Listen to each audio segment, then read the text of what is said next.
Ano sa live ni Krishna ay may pumasok na naman na aswang mga idol, may aswang na naman. Ayan, oh. Ng utak niyo para makapagsabi niya, ang kaya hindi Pugong, hindi ka maganyan, namaki ang ulo mo. Ginamit mo lang si Pugong, tanga-tanga ba kayo? Paano ko siya gagamitin? Ano? Pag mag-vlog nga, minsan hindi nga, mahihiya nga ako magsabi sa kanya na, sir, dati mahihiya nga ako, sir, vlog tayo, mahihiya ako na ganyan. Mahihiya nga ako nga, ano. Magandang araw sa inyo mga idol, kumusta po? Welcome to my YouTube channel, Biltik Romero TV. Ating mga subscriber, kumusta? Ating mga viewers, kumusta? Mga supporters, kumusta po? At lalo na po ang mga supporters nila ni Krishna, no? At ni Sir Paul sa Pugong Biyahero. Supporter sa Peking Koreana. Kumusta po kayo? At ang ating mga senior citizen, kumusta? Hindi natin makalimutan sila kasi diehard po sila sa Peking Koreana at Pugong Biyahero. At ang ating mga OFW na palaging nanonood sa atin, ang ating OFW ng mga supporter ni Krishna, mga Krishnatics, at ang mga nakatira na sa ibang bansa, no? Mga Pilipino, saan mga ng panig ng mundo, kumusta po? Welcome to my YouTube channel, Biltik Romero TV, mga idol.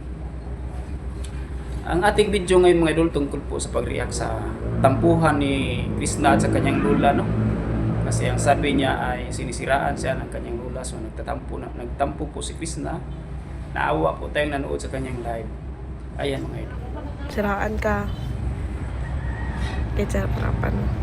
Ganun ang ugali. Sobrang certain lang ako kasi ano pa bang narinisip ko? Ano pa bang kulang? Binigay ko naman lahat. Ayan mga idol. Kasi itong si Lula pala ay sinisiraan daw si Krishna. Yan ang sabi niya. Pero hindi po sinasabi ni Krishna sa kanyang live kung ano ang klaseng pagsisira sa kanyang lola, pero sa kanila na yun mga idol kasi private yun at saka pamilya yun naaway, no? Pamilya na tampo, di ba? Sa kanila na yun. Basta nalaman lang po natin na nagtampo po si Krishna kay lola niya. Natural lang po na magtampuhan kasi magkapamilya nga sila, kasi hindi po siya maiwasan sa mga magpamilya katulad ng lulo, apo at saka lula, no? Related naman po natin sa bawat isa natin kasi dumadaan po tayo sa tampo sa pamilya natin, no? So naintindihan natin si Krishna, kaya nga naawa tayong nanood kasi doon siya natutulog sa kanyang farmhouse na gano'n, nagduyan lang po siya mga idol, no? Umiyak nga si Krishna. Naawa po tayo at saka sana na ma-resolve po nila ang kanilang problema sa kanyang lola kasi tampo lang yun kasi ganun talaga ang magpamilya, no? Related kasi natin yan kasi dumadaan tayo sa ganun na pagtatampo. Yung mga klaseng away-away sa pamilya ay dumadaan lang po yun, no? Di ba? Ma-resolve talaga yun kasi magpamilya lang po tayo. Kasi yung katulad ng ni Krishna at kanyang lola ay magkaayos lang po kasi magkaayos din po sila kasi pamilya lang po, di ba? Dumadaan lang po ang ang tampo, dumadaan lang po ang galit. Ma-resolve lang 'yun, di ba? Natural lang 'yun sa magpamilya. Sa live ni Krishna ay may pumasok na naman na aswang mga idol, may aswang na naman. Ayan, oh. Ginamit mo lang si Pugong, tanga-tanga ba kayo? Paano ko siya gagamitin?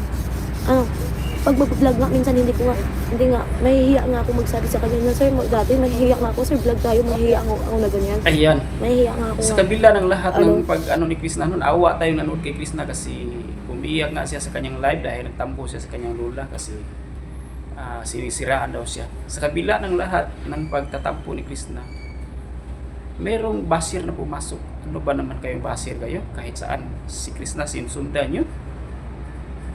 Sabi nga daw na ginagamit lang niya si Pugong.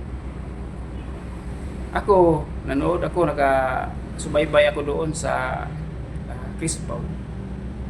Hanggang dulo mula sa pagsimula ng Crispaw, nanood ako. Ni minsan hindi ko nakita ang ginagamit ni Krishna sa Sir Paul. Ayan. Nakita niyo ba mga idol na ginagamit ni Krishna sa Sir Paul? Itong basir na to, bubo talaga itong nagsabi na to na ginagamit lang ni Krishna sa Sir Paul. Kasi wala namang wala naman silang hindi si Sir Paul hindi ginagamit si Krishna hindi ginagamit si Sir Paul. Pantay lang po sila eh. Kasi yung Crispo kung kita naman, di ba? Ang kita doon ay binigyan po si Krishna, sinishare ni Sir Paul kay Krishna. Tapos yung sabi na ginagamit ni Krishna si Sir Paul, hindi naman po. Kusa pong loob ni Sir Paul na tulungan si Krishna. Kusa pong loob ni Sir Paul na gawa ng channel si Krishna at pasikatin si Krishna. Yan ang sabi ni Sir Paul kung nakita nyo sa live. Wala pong ibang pakay po si Sir Paul kundi tulungan si Krishna, in-endorso si Krishna para makilala sa kanya mga viewers, sa kanya mga subscriber. Promoted si Krishna ni Sir Paul. Hindi po si Krishna ay ni Sir Paul na tulungan siya. Hindi po nagsabi si Krishna na tulungan siya. Kundi si Sir Paul kusang loob na tumulong kay Krishna. Wala pong gamitan, di ba? Si Sir Paul hindi ginagamit si Krishna hindi ginagamit si Sir Paul. Kasi pantay lang po sila eh. Ang Crispo noon, grabe kasikatan, kumikita po siya. Alam po natin na grabe ang views, million views pa nga. Pero ang kita doon, itinutulong ni Sir Paul sa pamilya ni Krishna. Tinutulong ni Sir Paul kay Krishna. Pero si Krishna, hindi po siya nanghingi ng tulong kay Sir Paul. Kusa pong loob na tinutulungan ni Sir Paul si Krishna. Hindi po si Krishna nanghingi ng tulong kay Sir Paul. Sinasabi yan sa live ni Sir Paul na ang pakay niya doon sa teleserye na yon na Crispo ay makilala si Krishna para magawan po ng channel si Krishna. Para makilala siya sa mga viewers at makapag-vlog si Krishna. Kasi dito sa social media mga idol, kung wala kang endorsement, walang mag-promote sa inyo na mga kilalang tao o mga malaking vlogger, tagal kang makilala dito. Hindi po instant dito sa vlog, hindi po instant dito sa social media.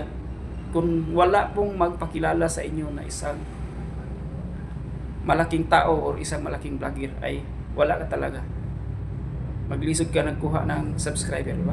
So walang gamitan ang nangyari. So itong Basir na nagsabi kay Krishna na ginagamit ni si Sir Paul.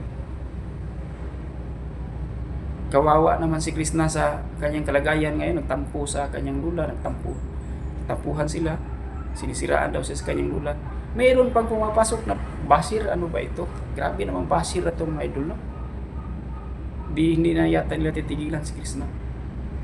Kawawa nga bata eh, kasi shoulder niya lahat ang gastusin sa kanyang pamilya at meron pa siyang bahay na ipinatayo. Sa kabila ng nakita niyong successful ni Krishna, sa kabila ng nakita niyong kabutihang ginagawa ni Krishna, meron pa ding Basir na pumapasok. Ano ba kayong Basir na kayo? Wala ba kayong magawa sa buhay? Ano ba? Hindi niyo matitigilan si Krishna. So, sus, Ginoo ko, Basir ka. Nandito ka pa sa tabi ko, ma'am. Pwede kitang duklon eh. At yun lang po mga idol, no? Sana tantanan nyo na si Krishna, mga Basir kayo. I-love natin si Krishna. At yun lang po mga idol, sana po mag-subscribe kayo sa aking YouTube channel, Tik Romero TV. At kayo nang bahala sa Basir ito mga idol, comment kayo kung anong masasabi nyo. Maraming salamat po, God bless po mga idol.